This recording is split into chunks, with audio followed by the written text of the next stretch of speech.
I just seen I got homies that did worse than that, and they still the homies. So what? What's the problem?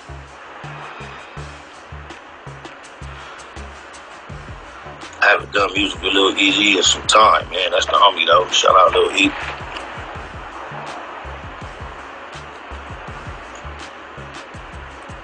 That's what's up, God. Escobar. Hell no, baby, they ain't killed Tupac.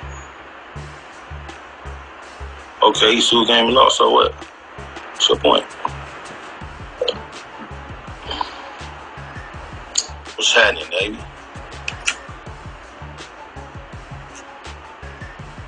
Rest in peace, payback.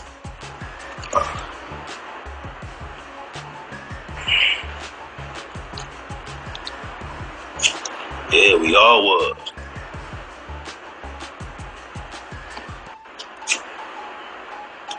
Shogun, that name sounds familiar. I only heard that name Shogun one time in my life. I wonder if that's the same nigga. Me and Snoopy Blue had a conversation about doing something new recently. Me, him, and the producer Day One, as a matter of fact, they're kind of busy. We was talking about it, man.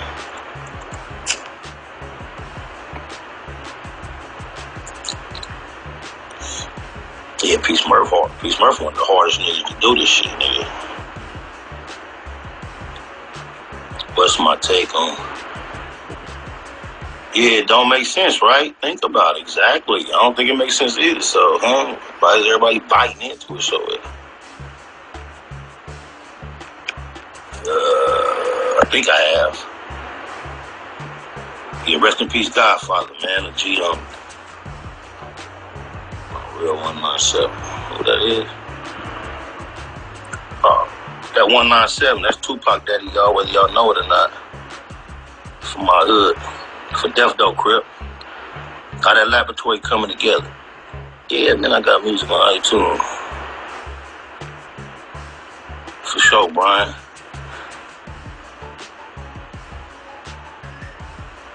Some of the most valuable lessons I learned while on the road with a unit. I'm gonna start with one of the ones 50 Cent taught me a lot, bro. One of the things he taught me that was very unique was if you don't know your jewels, you better know your jeweler. And for the longest, that was just like some cliche shit to me. Like, cuz just talking, you feel me? And I say that to say, you know, when I met cuz, he gave me a watch that was a Chris Ayers Iceman watch that was classified as a $100,000 watch. Everybody in the crew, when they got an opportunity to come close to me shortly after I got it, were like, well, you know, you got 100 on your wrist. Any jewelry store I went from Los Angeles to Florida to New York with that watch, the jeweler, the head jeweler in there would get his eye on it, pull me over to the side and try to show me their most expensive watch in the store and try to sell it to me. My brother is a diamond connoisseur, so when he say, if you don't know your jewels, you better know your jeweler. My brother, I didn't know my jewels or my jeweler, but I knew my brother, and he knew his jewels. So the watch was the shit. It was what he told me it was for years.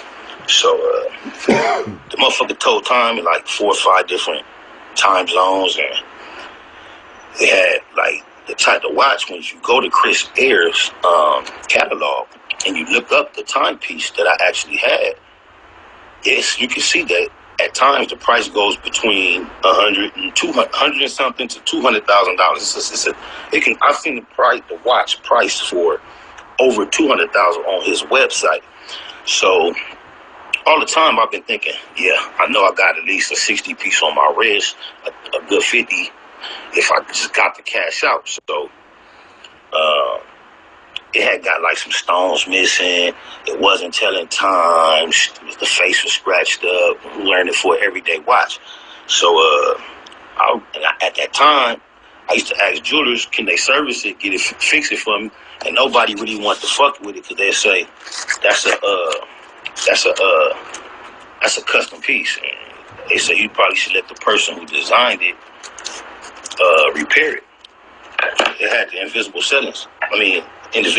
They was like, it had so many diamonds. Didn't know jeweler, couldn't believe it. They was like, man, that means somebody put each one of them motherfuckers in there by hand. And they were so small and there was so many of them, I realized I had something. I don't know my jewels. So every jeweler I went from state to state would tell me that the person who did it made it.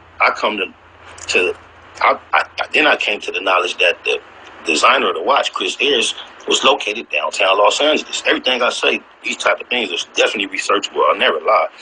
So I'm like, ooh, I slid down there, went in there, told the people what I was trying to do. I walked in that motherfucker looking dusty on a regular day. They didn't understand what I was doing with this watch because I'm going to tell you something about the watch 50X. It was a gift that the Iceman had given him. When that nigga say, I'm heavy on the ice, man, I forget what song it is. He's not talking about ice in general. He's talking about a specific jeweler, Chris Ayers. It was a gift that Chris Ayers gave him. The watch that it was mimicking that he actually sold on his line had less diamonds than the watch 50 had. So when I walked in there, they knew the watch was not the actual, it hadn't been purchased off the line because this watch I had was one of a kind replica made more elaborate than the actual watch to appease one like 50 Cent. It was a present from one rich nigga to another one trying to, it was whatever. So they was like, and they knew it because all the other watches that he puts out into the public for sale have serial numbers on it. The one he gave 50, they had no serial number on it. So they knew the watch. So I guess, and I'm so naive at this time, my nigga, I ain't even tripping, I ain't even thinking. They thinking like, damn, what the fuck this nigga doing with this watch? So I explained to them that how I got the watch, but to Chris Ayers wasn't there. So to the employees, I guess it wasn't apparent. So I left my watch. It took them like a little delayed time to get it, when I was calling to check on it for them to tell me it was ready. But nonetheless, eventually it's ready. I go, pay $500. They replaced the missing stones. They fixed the screen, the face for me. They fixed it wasn't telling time. All the arms was steel. Everything was telling time and all the time zone and all that. I leave, thank you, bam. My watch back right. A few years later, dead homies, I ain't gonna lie, I felt low, my nigga. It's time to go cash this motherfucker in. So I was taking it to jewelers trying to sell it. They hit him with the diamond tester. Ain't no diamonds.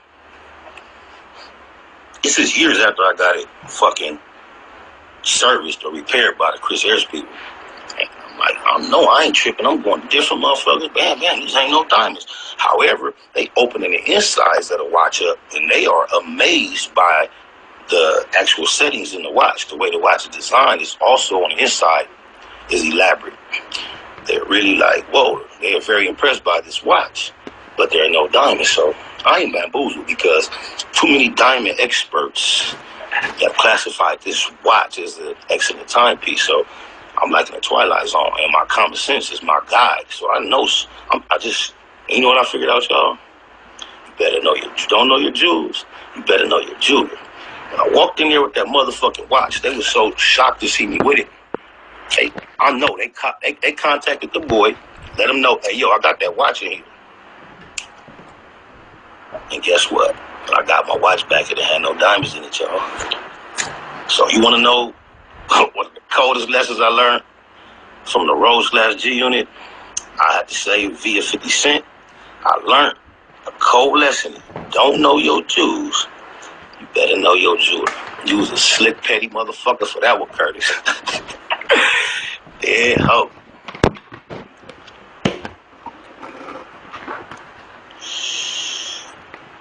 I gave that watch to the little homie now.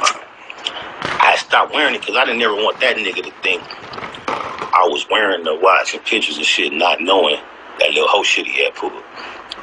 So, but I've been up on it for some years now. But he got me though, I ain't gonna lie. That was a cold lick, boy.